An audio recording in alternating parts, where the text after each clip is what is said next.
Assalamualaikum warahmatullahi wabarakatuh. Sebelumnya perkenalkan, saya Nanda Marisa Pertiwi dengan NIM C1 Channel 22002. Kali ini akan menjelaskan materi mengenai latar belakang dan permasalahan penelitian. Yang pertama yaitu latar belakang permasalahan.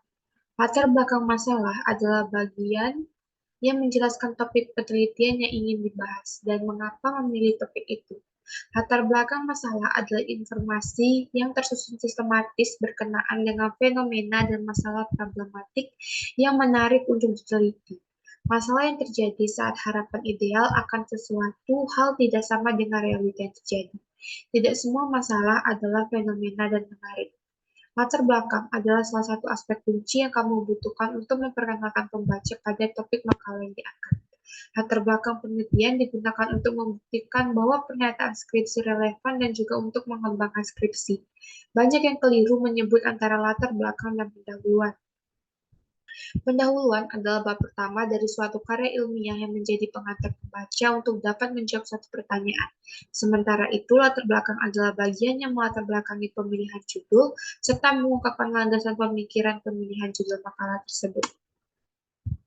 Latar belakang penelitian yang pertama yaitu berisi alasan rasional dan esensial yang membuat peneliti tertarik untuk melakukan penelitian berdasarkan fakta-fakta, data, referensi, dan temuan penelitian sebelumnya. Yang kedua, gejala-gejala kesenjangan yang terdapat di lapangan sebagai dasar pemikiran untuk memunculkan permasalahan dan bagaimana penelitian mengisi ketimpangan yang ada berkaitan dengan topik yang diteliti. Yang ketiga, kompleksitas masalah. Jika masalah itu dibiarkan dan akan menimbulkan dampak yang menyulitkan, menghambat, mengganggu, bahkan mengancam. Yang keempat, penjelasan singkat tentang kedudukan atau posisi masalah yang diteliti dalam ruang lingkup bidang studi yang ditekuni peneliti. Dengan membaca latar belakang sudah dapat diketahui apakah pencarian masalah penelitian yang akan dilakukan termasuk manageable atau researchable. Yang pertama, manageable. Apabila alternatif pecahan masalah yang dipilih dapat langsung diterapkan atau memerlukan penyesuaian melalui uji coba terlebih dahulu. Yang kedua, researchable, yaitu apabila alternatif pecahan masalah yang dipilih perlu dilakukan melalui penelitian, karena merupakan ide baru, inovasi, atau adopsi dari model yang pernah dilakukan atau di tempat lain belum pernah diuji coba di tempat tersebut. Yang selanjutnya yaitu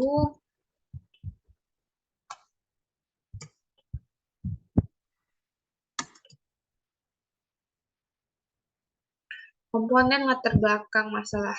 Yang pertama, menuliskan bidang atau permasalahan yang diminati dengan jelas. Yang kedua, menetapkan konteks dengan memberikan tulisan singkat dari bahan literatur terdahulu yang penulis pilih. Yang ketiga, tuliskan hipotesis dari masalah yang kamu bahas. Yang keempat, alasan dalam memilih permasalahan atau topik penelitian. Yang selanjutnya, tulisan pada latar belakang penelitian harus memuat hal berikut. Yang pertama, objek penelitian. Yang kedua, metode-metode yang terkait objek penelitian. Yang tiga, kelebihan dan kelemahan masing-masing metode tersebut. Yang keempat, masalah pada metode yang dipilih. Yang kelima, rencana pemecahan masalah. Yang keenam, rangkuman tujuan penelitian.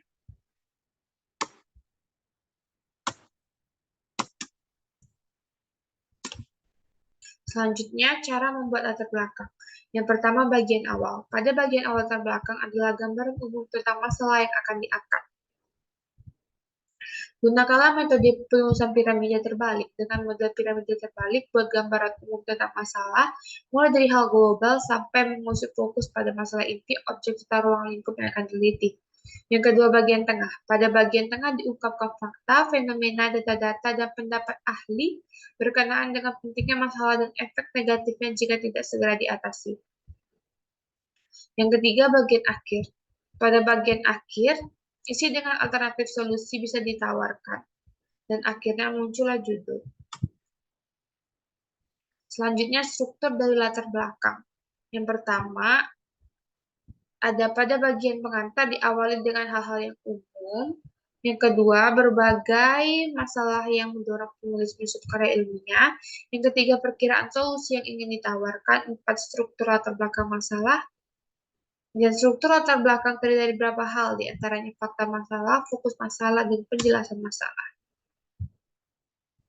Masalah penelitian. Masalah penelitian adalah pertanyaan yang sengaja diajukan untuk dicarikan jawaban melalui penelitian.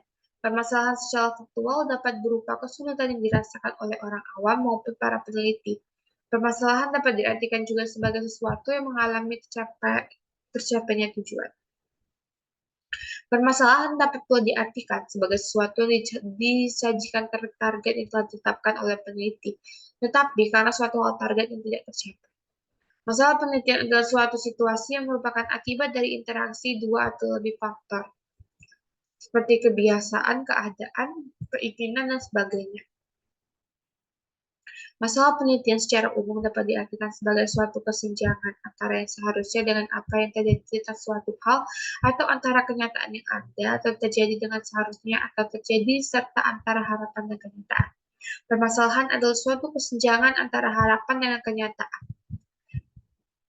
perundang-undangan dengan pelaksanaan, peraturan dengan implementasi, teori dengan praktik, sehingga menarik minat perhatian untuk meneliti.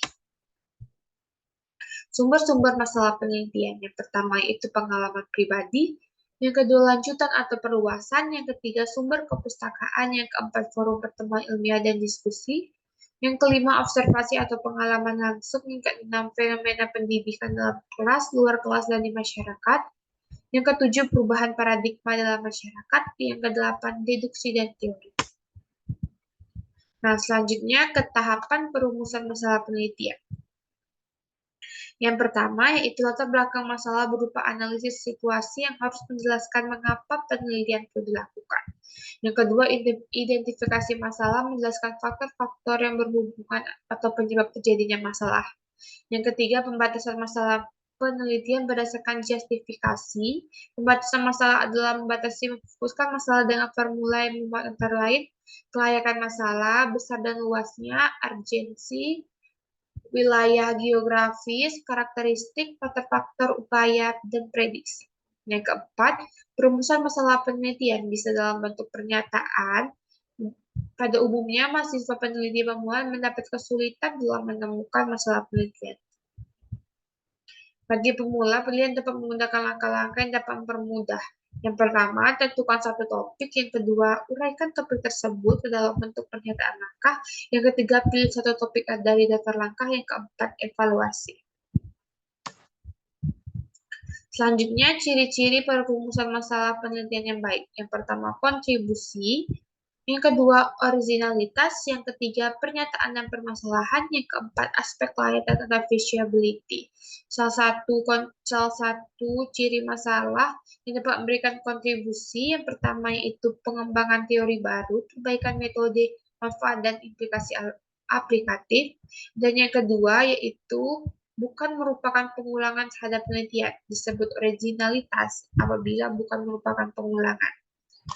Yang ketiga, pernyataan permasalahan terdiri dari pernyataan penelitian, gambaran asosiasi, dan yang keempat, aspek kelayakan. Terdiri dari dapat dijawab, pertimbangan waktu dan biaya, tingkat pengetahuan dan daya dukung fasilitas dan sumber daya lain. Nah, cukup sekian presentasi dari saya. Untuk itu, atas perhatiannya saya ucapkan terima kasih. Wassalamualaikum warahmatullahi wabarakatuh.